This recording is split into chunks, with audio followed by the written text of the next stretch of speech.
রিয়ান আসসালামু আলাইকুম। আজকে আমি আপনাদের সামনে জলপাই টক মিষ্টি আচারটা বানাবো। তো এর জন্য আমি নিয়েছি পাকা জলপাই, আর এখানে নিয়েছি আমি আস্তা পাঁচফোড়ন, রসুন কুচি, সরিষা পেস্ট, আর চিনি, আর এখানে হলো হলুদ মরিচ লবণ, আর এখানে চিলি ফ্লেক্স নিয়েছি। তো প্রথমে আমি বিচে থেকে মাংসটাকে সরিয়ে নেব জলপাইয়ের, আর এখানে সরষের তেলটাকে হালকা গরম করে নিয়েছি। এখানে আমি রসুনটা দিয়ে দেবো।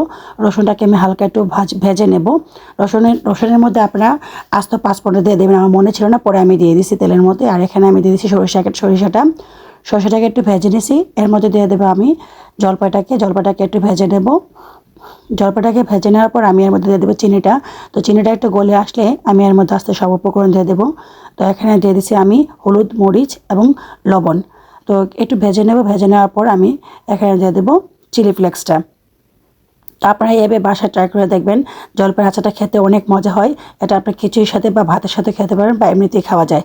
তো আমি প্রথমে মনে ছিল না আমি তেলের মধ্যে পাঁচফোড়নটা দেওয়ার, তো পরে আমি তেলের মধ্যে পাঁচফোড়নটা ভেজে নিয়েছি, নিয়ে আমি পুরোটা মিশিয়ে নিয়েছি। তো পাঁচফোড়নটা আপনার তেলে দিলে অনেকটা সুন্দর ফ্লেভার বের হয়, আর খেতে অনেকটা টেস্ট হয়। তো আমি যেভাবে জলপাইয়ের আচারটা বানাই, এটা কিন্তু খুবই টেস্ট হয়। আর এখানে আমি একটু গুঁড়ো পাঁচফোড়ন দিয়ে দিচ্ছি, আপনারা চাইলে স্কিপ করতে পারেন, আমি এখানে দিয়ে দিচ্ছি একটু ভালো টেস্ট হওয়ার জন্য। তো আপনারা চাইলে দিতেও পারেন।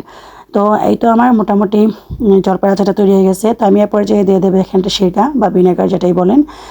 ভিনেগারটা দিলে আপনারা অনেক অনেক দিন পর্যন্ত সংরক্ষণ করে রাখতে পারেন। তো এই তো এখানে মোটামুটি আমার আচারটা তৈরি হয়ে গেছে। আচারটা খুবই টেস্ট হয়, আপনারা বাসায় বানিয়ে এভাবে ট্রাই করে দেখবেন। আমি যেভাবে প্রত্যেকটা উপকরণ দিয়েছি সেভাবে আপনারা ট্রাই করে দেখবেন, এত টেস্ট হয় আচারটা। মানে আমার বাচ্চারা তো খুবই পছন্দ করে। এত একসময় আমি অনেক আচার বানাতাম, এখন সময়ের জন্য পারি না।